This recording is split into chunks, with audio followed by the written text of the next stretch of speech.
नमस्कार दोस्तों, स्वागत है आपका हिंदी नॉलेज शो में। तो दोस्तों, भारत ने चीन के खिलाफ 2023 की पहली और सबसे बड़ी रणनीतिक चाल चल दी है। दरअसल ट्विटर पर अलग अलग डिफेंस सोर्सेज से खबर निकलकर सामने आ रही है कि भारत ने चीन के कट्टर दुश्मन वियतनाम को एक बहुत बड़ी मिसाइल ऑफर कर दी है। यह भी बताया जा रहा है कि वियतनाम भारत से ये मिसाइल हर हालत में लेना चाहता है। क्यों? क्योंकि जो काम ये मिसाइल करती है ना, वो बड़ी से बड़ी बैलिस्टिक मिसाइल भी नहीं कर पाती। खास करके वियतनाम जैसे छोटे देश के लिए, जिसका दुश्मन चीन जैसा एक विशाल देश है, उसके लिए ये मिसाइल किसी वरदान से कम नहीं है। क्यों? मैं आपको समझाता हूं। दरअसल आज के मॉडर्न वॉरफेयर में चीन जैसा विशालकाय देश अगर वियतनाम पर हमला करने की सोचता है, तो वो इस हमले की शुरुआत हमेशा वायुसेना से ही करेगा। क्योंकि पहली रणनीति ये होती है कि ज्यादा से ज्यादा हवाई हमले करके छोटे देश की जितनी भी नौसेना है, जितने भी शिप हैं, उन्हें पूरी तरीके से तबाह कर दिया जाए।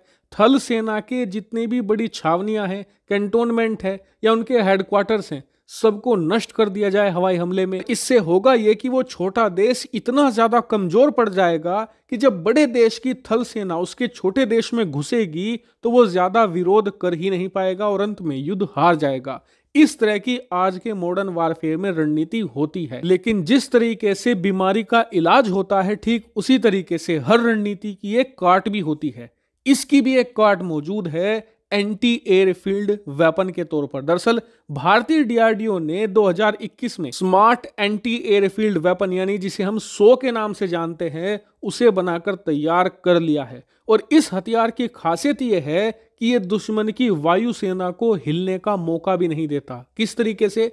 दरअसल जितने भी लड़ाकू विमान होते हैं, उड़ान भरने के लिए क्या चाहिए? एक लंबा रनवे जिस पर वो लंबी तेज दौड़ लगाकर उड़ान भरते हैं। लेकिन अगर क्या हो कि आप दुश्मन के सारे रनवे तबाह कर दो, उसके बाद दुश्मन अपने लड़ाकू विमानों से उड़ान भर ही नहीं पाएगा। दुश्मन के सारे लड़ाकू विमान जमीन पर ही खड़े रह जाएंगे, जिसके बाद आप बड़ी आसानी से एक एक करके तसल्ली के साथ चुन चुन कर सारे लड़ाकू विमानों को नष्ट कर सकते हैं। लेकिन ये बात जितनी कहने में और सुनने में हलवा लग रही है, असल में ये है नहीं। क्योंकि ये बात सबको पता है कि युद्ध के दौरान सभी एक दूसरे के रनवे को ही निशाना बनाते हैं।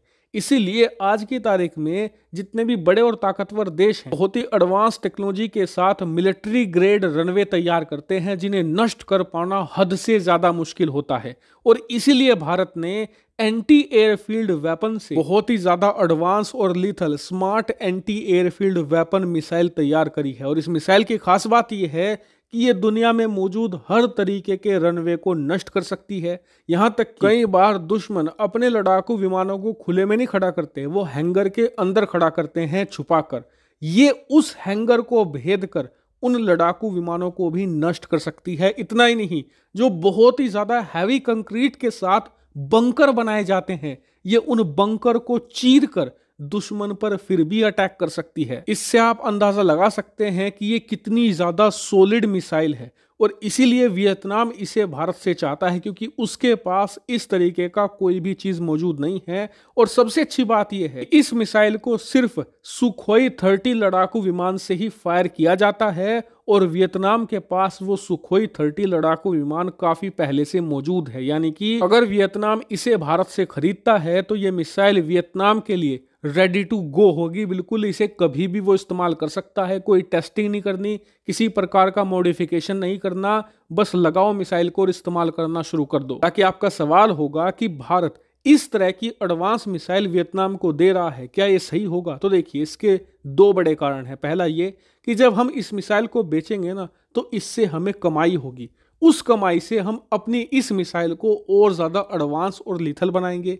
दूसरा बड़ा कारण ये है कि दुश्मन को हराने का सिर्फ ये तरीका नहीं है कि खुद उससे शक्तिशाली बन जाओ।